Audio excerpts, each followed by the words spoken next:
Hey everyone, welcome to episode 53 of PixlFeed Radio, and I'm here with my friend Baro Hyun. Baro, how you doing, man? All the way Pretty from good. Japan. I love it. Thanks for having me, Christian. This is awesome. Absolutely, man. A fellow Z enthusiast like Oh, yeah. myself. I don't know. I mean, if you're not one of my friends, you probably don't know this, but I've owned three Zs, two 350s and a 370. So I'm obsessed with them and the GTR. So I love it, man. We were talking about cars before we came in, but the reason why I have Baro here today with us is because he has a new book that came out, and it's called Demystifying Esports, which is, I know for a fact, esports are going to be huge. And I don't know how you are, Baro, but I was, an 80s kid. So I grew up with Atari, went to Nintendo, PC, the whole nine yards. So I don't get to play games as much as I used to. But when there's a game that I really like, I really go into it. And, esports have been getting popular throughout the years. And we were just talking about this before we came on too, about StarCraft. If I used to be thrown in a Korean server, there was no survival because it's so hardcore over there. It's like, it's huge. I mean, for those of you that don't know, I mean, like StarCraft tournaments and e-gaming in South Korea, it's been huge for you over 10, 15 years at least? 20 years, yeah. Yeah, and it's like over there, the players get treated like rock stars, dude. It's pretty awesome. So you guys are probably wondering, it's like, what is he doing in Christian's show? We're not talking about digital marketing, because I'm telling you guys, this is going to be huge. If you don't know this already, if you're young, you probably already know, because you probably play online and you see League of Legends and stuff like that, games like that. So there's a way where everybody can get a piece of the pie. If you're an entrepreneur, I'm sure there's some way you can get in there and make something out of it with great ideas and a great mind. So let's get started, man. How did you get into esports? How did the whole journey started to where you're at today? Yeah, so that's a great question. And, I think I have a similar story just like you, Christian. So I grew up, I'm originally from Korea. So when I was growing up, I played a lot of Japanese video games like Nintendo and PlayStation and stuff. And at the same time, it was in the 90s that, the PC games really took off. And then there was StarCraft. And, I kind of saw that everything happening. And around that, it was even the time before the term esports was really coined. Nobody really called it esport. It was just StarCraft. So I saw that happening and throughout the 90s and the 2000s. And I came to Japan about 4 years ago. And, to me, Japan was a big gaming nation in my mind. So I kind of had that expectation that, esports has to be really big over here as well. But to my surprise, it wasn't actually. So it's not in Japan? It wasn't. I mean, right now it's got bigger. But when I got here in 2016, it wasn't big at all. Nobody really knew about what esports was. So I found many people around me that they don't even recognize what esport is. So I kind of find that kind of peculiar. And that was about the time when I joined this management consulting firm that I work here right now. And I was, consulting with my boss. And in conclusion, we kind of thought that this could be a business. There's a huge business potential behind it, because Japan as a gaming nation is number 3 in the world. But on the other hand, an esports side of it is really, really small yet. Back then. So that's when I started.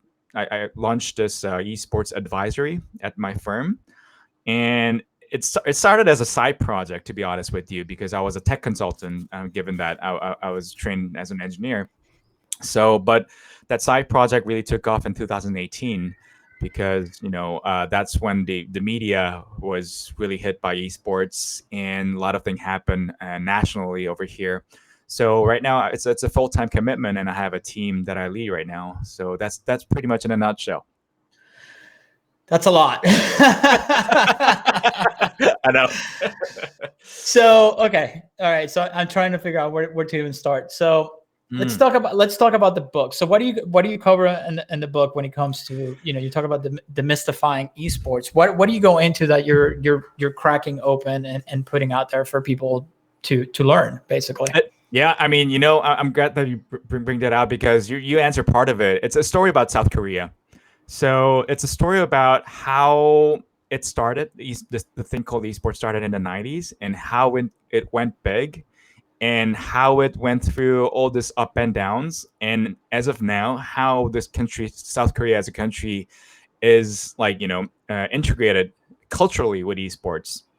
And the reason why I wrote that is because didn't see any book that give full justice about the history of esports out there. And at the same time, I face a lot of clients who still has that sort of a negative connotation around gaming. And the part of the reason is that it's just they didn't grow with gaming. It's a generation like my parents and above. Like they're not familiar with gaming at all. Like I grew up with Nintendo. You said you grew up with Atari and Nintendo as well. So it's a generation above, and they have minimal experience about that. But in their household, their kids and grandchildren, they probably have a avid gamer, one or two avid gamer in the household. So I found that as a generational gap there going on. And maybe a good way to give them the firsthand experience is through a form of book, by telling them the history and letting them know that this is not an overnight phenomenon, not just a buzzword. It's been around for over 2 decades, and there's a reason why this industry is growing exponentially, not only in one country, but this is a global phenomenon. So I just wanted to give that firsthand experience based on my own experience, so that they may not play any games onward, but at least by reading this book, they have the idea that this is not something bad at all. There's actually a huge industry, and there's a reason why behind it. That's why I wrote the book. Okay, and I want to get into the whole consulting side of things too, but I want to touch on the history too, because I feel like a lot of the people that are watching this right now or listening to it right now, it's probably like my age or a little bit younger, so they might know about esports and stuff like that. I know about it because I've been building my own PC since I was a kid, and play the online games. Oh yeah, good old days. Yeah, man, I still do. Yeah. So I brought up StarCraft because StarCraft is one of the most popular online games from back in the day. StarCraft 1 and then StarCraft 2 came out. StarCraft 2 came out in, I want to say 2000. I don't remember. I think it was 2009, 2010, 2009. Yeah, around that. Yeah. Yeah, and that's when I learned about it. I never played StarCraft 1, believe it or not. And then that's how I learned about StarCraft 2 and started getting a little bit into it. And again, kidding around, I figured it's like, oh my God, like this is not just a regular game. This is like chess on steroids. Like it's a whole different level, and at this point I already have a business. Like I don't have the time to sit in front of my computer and play 16 hours a day and become Diamond League or whatever. So I want to know what it is about the culture in countries like South Korea where it's treated like a job. And I mean, the people who do it from a young age, they take it very seriously. And most people play at internet cafes, not even at home.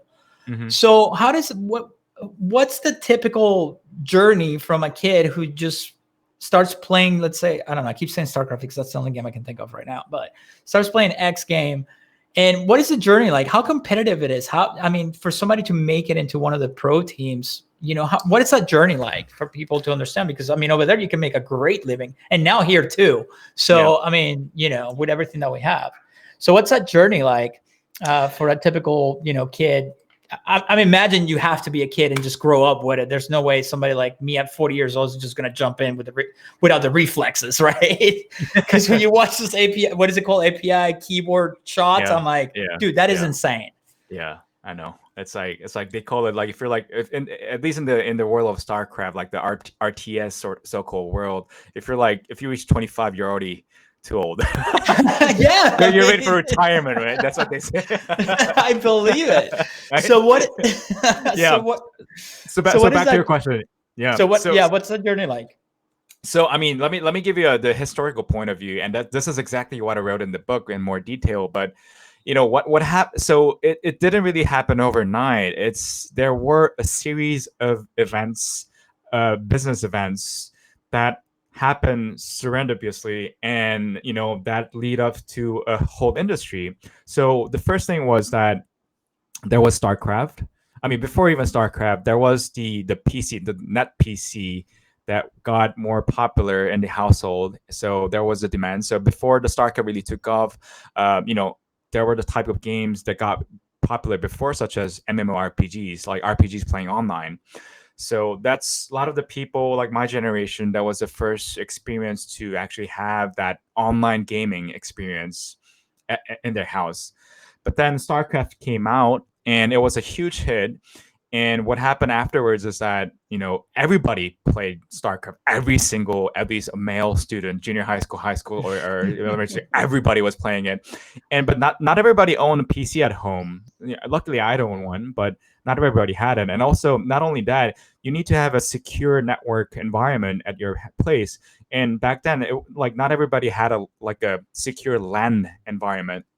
It's like a lot of people still own like good old modems, and Right. if you pay for too long, the phone bill can skyrocket.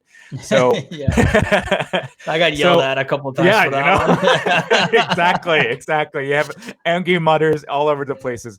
So there was that demand, like that you want to play for long, but there are people who doesn't own PCs, etc. So naturally, this net cafe business came out, but this net cafe is not just a net cafe. This was more a game dedicated net cafe. We call it PC Bangs, and that went huge.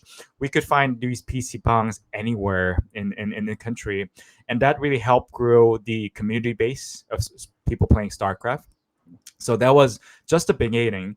And after that, what happened is that one local cable channel in Korea decided to go full-time 24/7 only on esports, only on StarCraft and gaming, broadcasting. So all of a sudden, if you switch on your television, cable television channel, one channel was broadcasting StarCraft, and that helped a lot. Also, increasing the viewership, people to enjoy that actually watching StarCraft is actually fun. And what helped is even more is that there were casters and commentators from the beginning that like seriously commentating what's going on about these players in their mind and what kind of tactics that they're actually using, so that the viewership experience was really, really entertaining. And since then, there were so-called professional esports players that came out, and also professional team players that came out. And these broadcaster, they organize tournament leagues that went really big. For example, the one we had in 2004, the StarCraft finals, we had an audience of 100,000 people that gathered up offline. And this wasn't even Seoul, the capital. This was in Busan. So the second largest city, but down in south. So people actually went down there to watch this StarCraft finals, and there was 100,000 people. And once that happened, the corporate sponsor got serious, because there's serious people, audience engaged to it. So they found that this is a serious sponsorship opportunity. So places like Samsung or SK or KT, which still does a lot of esports activity, they became a big player in the esports team industry. So that eventually these so-called professional player got good salary, good perks, and good environment. So it became their occupation. And that's when the time that we have this like so-called star player, like really famous player. I mean, I call them there's this guy, Boxer Slayer. He's like the Roger Federer of esports, So he's like, we have all this star player that came out, and then and also increasing the fan base. And it used to be only male only audience, but since the star player came out, it became more female oriented. We have more female fans, and that's when really the audience base really got increased, and that it goes on and on from there, right? So it's sort of the life cycle of what happened in South Korea in terms of industry and the business wide, and it's all those business milestone that happened. It wasn't planned or anything, but it just happened by the demand and supply and demand of the market. And that eventually made the entire business ecosystem formulated in South Korea. So that sort of give you the idea in a nutshell. Yeah. So basically, if you really think about it, and correct me if I'm wrong, but I don't think we would have Twitch, or platforms like that if it wasn't for esports starting in South Korea years and years ago. Because I mean, South Korea made it popular, and then people who found the games, that play the games in the States, started getting into it. And of course, once all the other companies started seeing the success of games like StarCraft, they started making their own games, like the only one modern day, I guess, Diablo or whatever. Yeah. And League of Legends, I think it's the big one now. I barely have time to play games anymore. Man, I play like 3 games a year and that's it. Like Metal Gear Solid, and the last, that's awesome, man. and the last like couple Grand Theft Autos and Red Dead. That's it. I don't have the time to sit there and play like, 16 hours a day. But when I do it, man. I go hard. So you started the consulting. What was it that you saw? Like, what was the vision that you had that you said, hey, man, I have an opportunity here, and this is something that I really dig. What was that pivotal moment that happened in your life or in your career where you said, hey, I think I can get into this somehow and help with consulting? How did that, what was that milestone? How did that happen? Like, what was the opportunity that you saw? Yeah, so wow, that's a good question. So I guess the first thing was that nobody really knew about esports over here. So that was one In Japan? In Japan. In Japan, okay. So that was the one good signal that that's peculiar, because like if you look into the actual data, the gaming population here is like about close to 50 million, where they have 120 million population. So it's close to 50%. So around 40. So that's a lot of people playing games.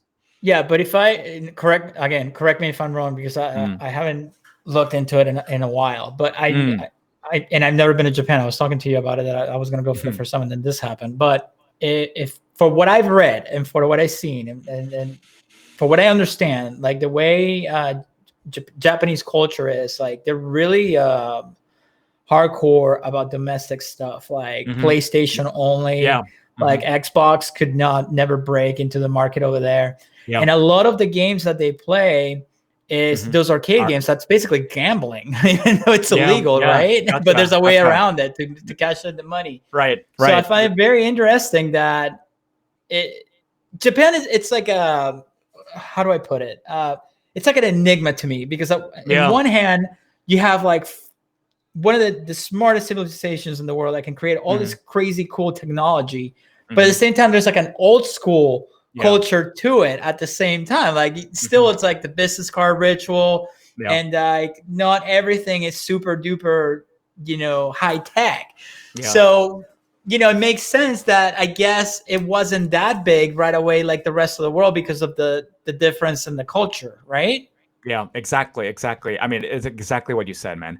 So like the more like, so since having that realization, I look into it more, and for obvious reason, there was a like it was obvious that Japan, although they have a big gaming industry, esports as really big in the other countries, it wasn't big at all here, and there were reasons behind it, and we did some analysis, and they're actually like, we have a report out of that, and there's actually 4 big reasons for it. So I mean, I can go into this forever, but like one of the reasons, I got all day. It's up to you. One of the thing was about what you just said. So it's about that game contents, right? So this so-called esports contents that's popular outside of Japan is basically game contents that play by team. And it promotes competition. So like games like StarCraft or League of Legends, or like Fortnite and all that, it's all based on competition. It's designed through that. But the games that are popular over in Japan are RPGs or puzzle games, where like even in the RPG world, you can spend money, they call the gacha model, right? So, and to get good items. And the more you spend money, you get greater items, so that it gives you a good clear advantage of clearing that game. So it's really not a competition designed game, right? So it's more of a personal entertainment. And also there's a hardware perspective of it that, outside of Japan, the esports was mainly more focused on the PC games, whereas in Japan it's more console, nowadays more mobile.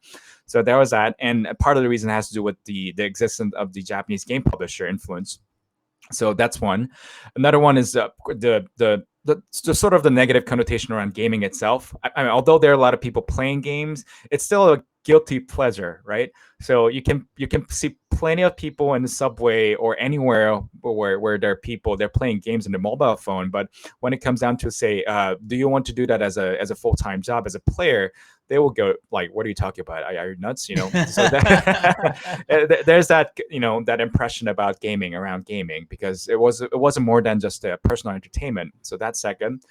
Third is about, there's the regulation side of it. So by Japanese law, which originally is from not designed for a video game in itself, but it was designed for gambling, pachinko machines and stuff like that. That's it, So pachinko. Yeah. right, pachinko. So because of that law, the event organizer, esports event organizers, they could not give a prize money more than $1,000 USD, which is nothing. If you see what's happening outside, we're talking about esports events having a prize money of in the order of $1 million. Yeah. So a thousand, a grand doesn't really cut for the player to become a professional. They can't make a living out of that.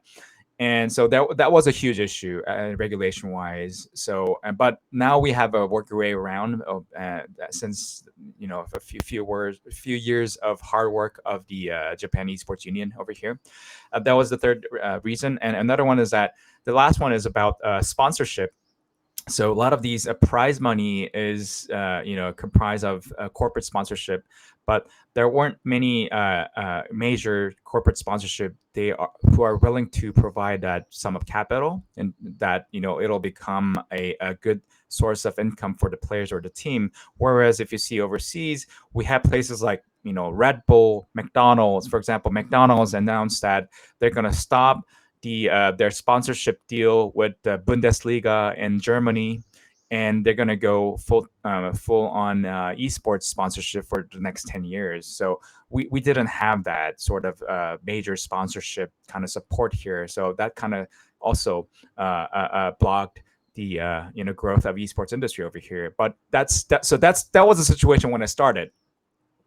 Wow. So you saw all of this and you're like, I got to get into this somehow, and I got to help, and I can make a career out of it. Yeah. So who's like your perfect what you said client? Who's your perfect client?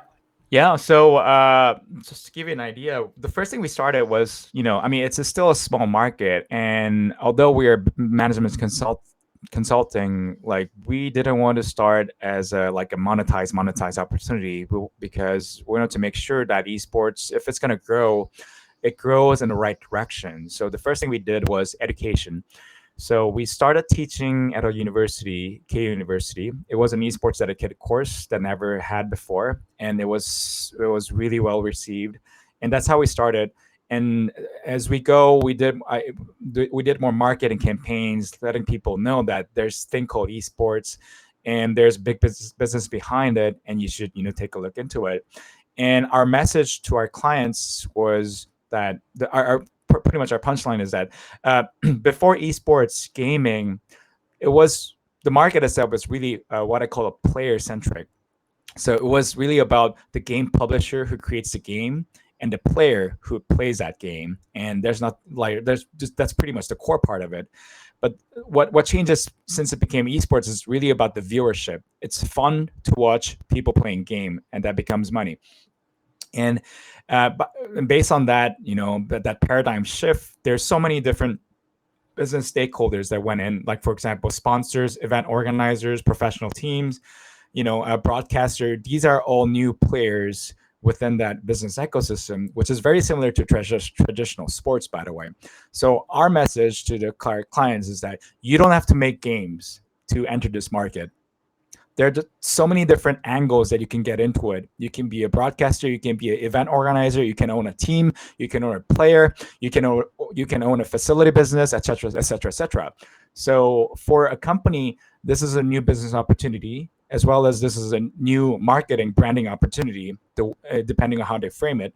And that's where we, that's where we try to help in. Since we already know the market, we guide them what will be the next reasonable step to reach their own objective. So that was our key message to our private sector clients.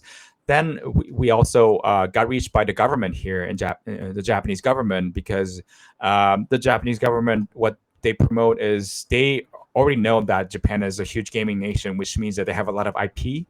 So in terms of as a content IP business, they promote a lot, and esports happened to be one of their pillar of business. So we became their think tank of deciding what would be the next goal, reasonable goal for the Japanese esports market to reach, etc.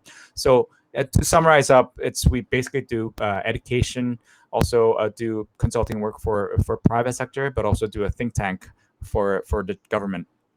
That's really cool, man. That is pretty awesome. So I'm keeping the questions in my head because I don't want to cut you off. So I'm assuming that the whole education part of it and what you had to educate the audience and the people over there, is it because of Japanese culture? I know for a fact that in Japanese culture, if you're gonna whatever you want to be, as far as like the way to make a living, like a salary worker or even a cook, a janitor, whatever, sushi chef or whatever. I hate saying sushi chef because that is so like, whatever. It's like saying cheeseburgers here in America, but you get what I'm saying. It's like, but in Japanese culture, you're going to be the best at it and you're going to give your life to it from day in, day out, and you're going to perfect your craft no matter what it is.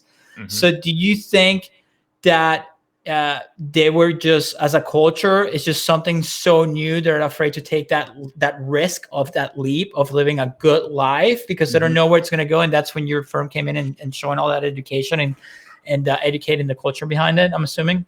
Yeah, exactly. So when I started, there were so-called famous game players, like the Street Fighter.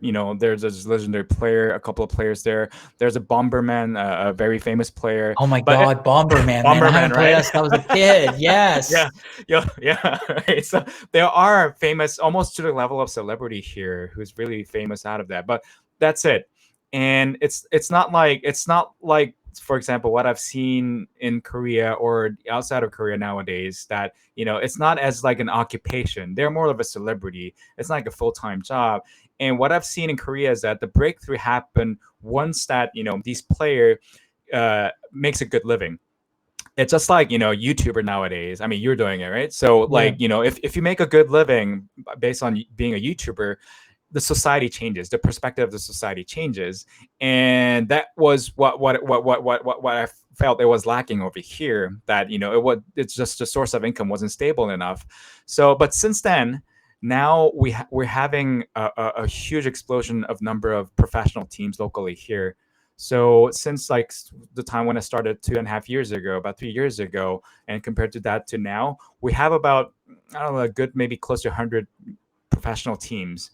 They're who doing full time, and a lot of like newbies, young students, or wannabe esports professionals who's working really hard to reach that the global stardom level. So since then it changed a lot, I would say.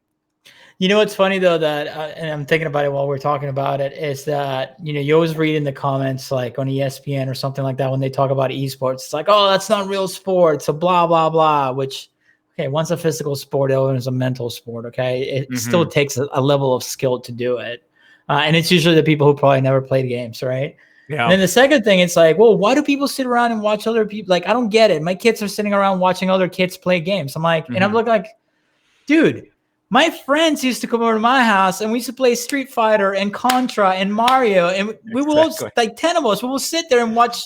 I remember playing Contra and all the one rooting for me to get past the level. So it makes total sense. I mean, it's such a genius thing that whoever, I can't remember who came up with Twitch before they sold out to Amazon. But think about it. It was such we were doing it. We just didn't know, to take it to a platform. Exactly. And obviously, go ahead. What? No, I was gonna say, like in the game arcades, right? You can easily see kids gathering up around like Street Fighter, look, Mortal Kombat. Right yeah, Mortal Kombat. I was just Mortal Kombat. Finish him, and like. Yeah, I remember when Mortal Kombat came out. The way that I found out was my friend, man, and he at the time he's still fat. He looks like Cartman. He doesn't care. We joke around all the time. He's my best friend since we were like 5. He came running into my house on his bike and drops the bike and it's literally out of breath. Yeah. And I'm like, what's up, man? He's like, he's trying to catch up. I'm like, what's wrong? dude, you have to see this. You have to go. And it was because of the blood and stuff of Mortal Kombat, man. That was the cool thing about the early 90s. We got to experience that stuff. It wasn't like, you're desensitized to it. And we're like, oh my God. And I remember everybody gather around the Mortal Kombat machine and the Street Fighter machine. But Mortal Kombat is like, he ripped his freaking spine off. Right. And we're so pumped about it. We're like, we're like, I don't know, 12 or 11, whatever it was. 10. That is so cool. All right. Well, since this shows more, about marketing and entrepreneurship and business ownership, obviously there's massive opportunities. Mm-hmm. This is basically, we're still in the young, in the starting, what do you call it? The starting stages of this whole thing. So if you're into gaming and you want to get into gaming, there's so many ways you can make money. If I had to think about it right now and haven't even looked into this, just from what I know, one, you could stream. If you grow a following, you can create merch, which, there's a million POD platforms. You got Shopify, you got all that stuff, just a link to your store. You got your social media accounts. You can become a personal brand with an amount of followers and make a great living on it, being a quote unquote influencer. That's small thinking. I'm thinking you could start a team. You can manage teams. You can, like you said, you can create your own events.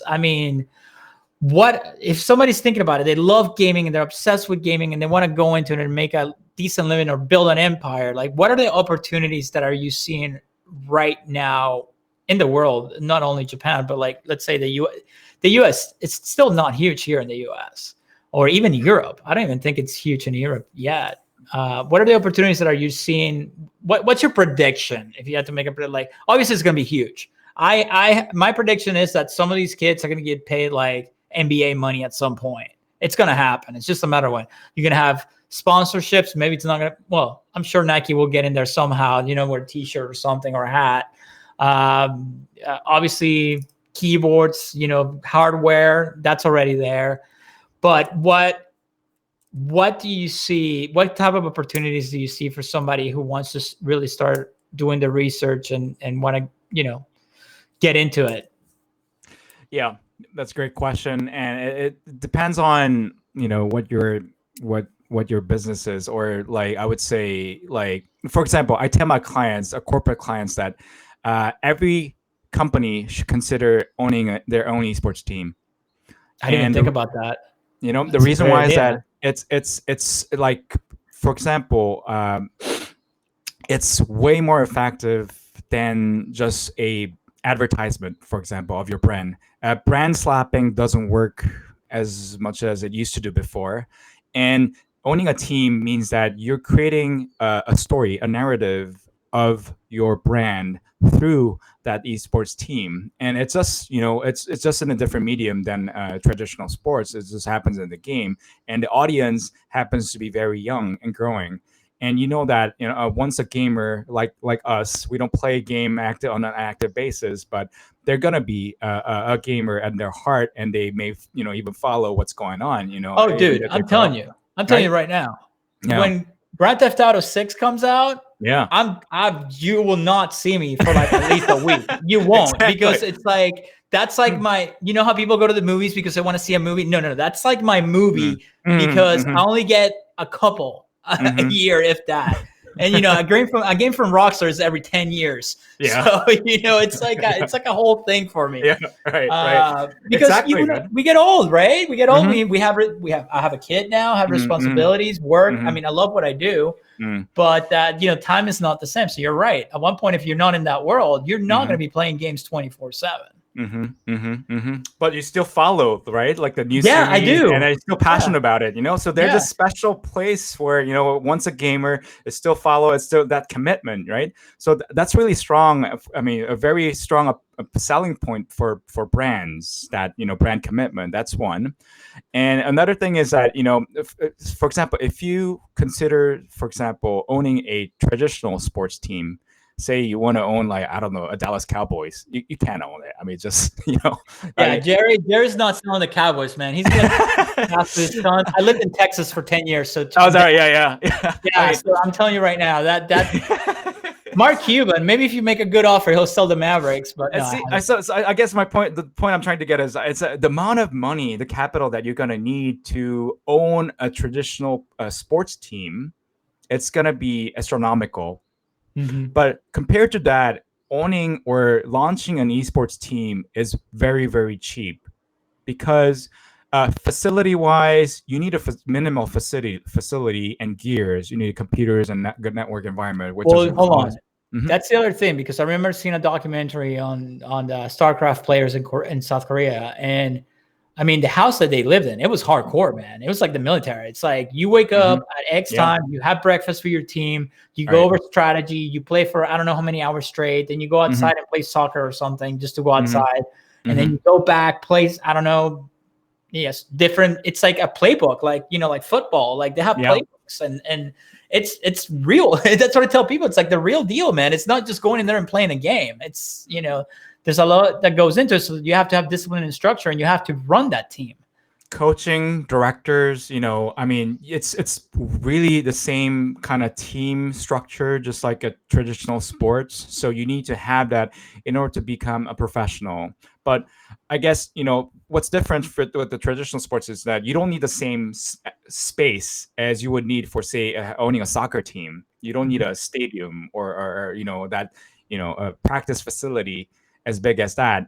Because only really what you need is a good, computer environment, and where you have a maybe nice compact house where people can all, get together and have that training session. So, like, in the order of scale is like, that's a really relatively small amount of investment compared to, say, owning a Dallas Cowboys. So I think it's really easier for a corporate, to own their own esports team. You make me want to buy my own team, man. You should get one, man. You should get one because and it also like like I would say traditional sports. I can market it. I can tell you that much.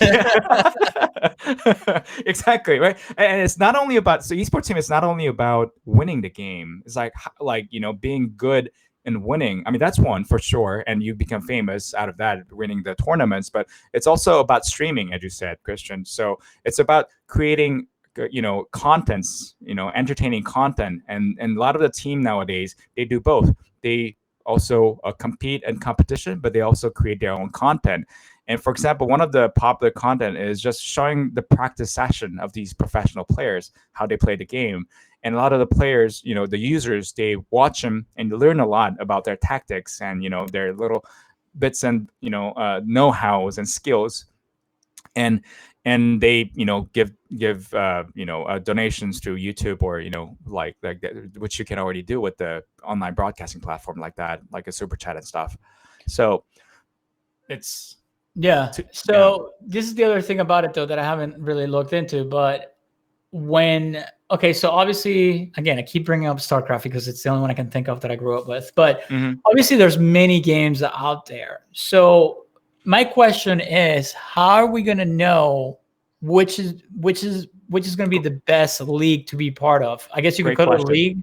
Yeah, great right? question. Like, okay, should I sponsor a team that plays StarCraft, or should I sponsor a team that plays League of Legends, or should I sponsor? You know what I mean? Yeah. So like regular sports, you have, I guess, I don't know, like national sports teams. Like let's say like in the U.S. you have football. So each city has a football team, but they're all football. There's no 3 different versions of football. So that's how are we going to keep track of that? How are we going to, you know what I mean? Yeah, I mean, that's a good question. What I'm trying to say, right? Yeah, I know. And the simple answer is that's where we come in as esports advisory.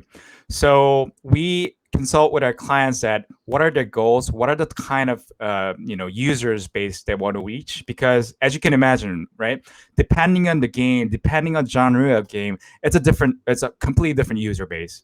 It's a completely different community. So like depending on what kind of community they want to reach out, it's really important they pick the right genre or the right title of the game. So for example, once you pick the genre of the game, say it's a RTS like StarCraft, or it could be like, say, a sports game like FIFA, then we get into a decision tree that there's so many different titles of game even within the same genre. And that's when we need to really look into like how many, like what kind of business ecosystem is already built around esports. So how many, for example, how many tournament leagues are happening around the world, and what's the sponsorship prize money or sponsorship pot, how big is that within that ecosystem? And also what's the what we also need to consider is about that game publisher behind that game, because depending on the company itself, they may have a completely different policy around their game IP. For example, if it's a company like Riot Games who owns League of Legends, they may be very pro esports. They may very promote of their esports activity. But if it's like a Japanese game publisher, they may be pretty conservative about their own game IP being used as a say online streamer contents, etc. So you need there's actually quite a few things that you need to consider before picking the genre or the title of the game. So which is exactly analogous as picking the type of sports match, whether you're going to be a soccer team or a basketball team, etc. So there's a lot of things to be considered, and that's where we come in. That's really cool, man. I mean, that's a lot if you really think about it. I mean, it's like anything else. You got to do your diligence and really look at the market and see where you want to go into and predict all that stuff. We'll try to predict it at least. Yeah, that's exactly. Really cool. Exactly. And also just to add a little bit, and also like the user base, it also depends on where they want to target the market, right? So for example, if it's League of Legends, like, you have a lot of players in the States and Europe and China, but if it's like, say, FIFA, you have a different demographic. So depending on that game, you may reach a different crowd in different region. That's also one. But also what kind of devices that you want to promote. Like, so for example, if it's a game based on, I don't know, PS5 that just came out, game console versus to like say a mobile game, which is also pretty popular. And if this company is about like say e-commerce company, then it'll make sense to there will be more advantage to get into the mobile gaming side of it, because they can easily relate to their own website so that they can boost their sales compared to like the game console.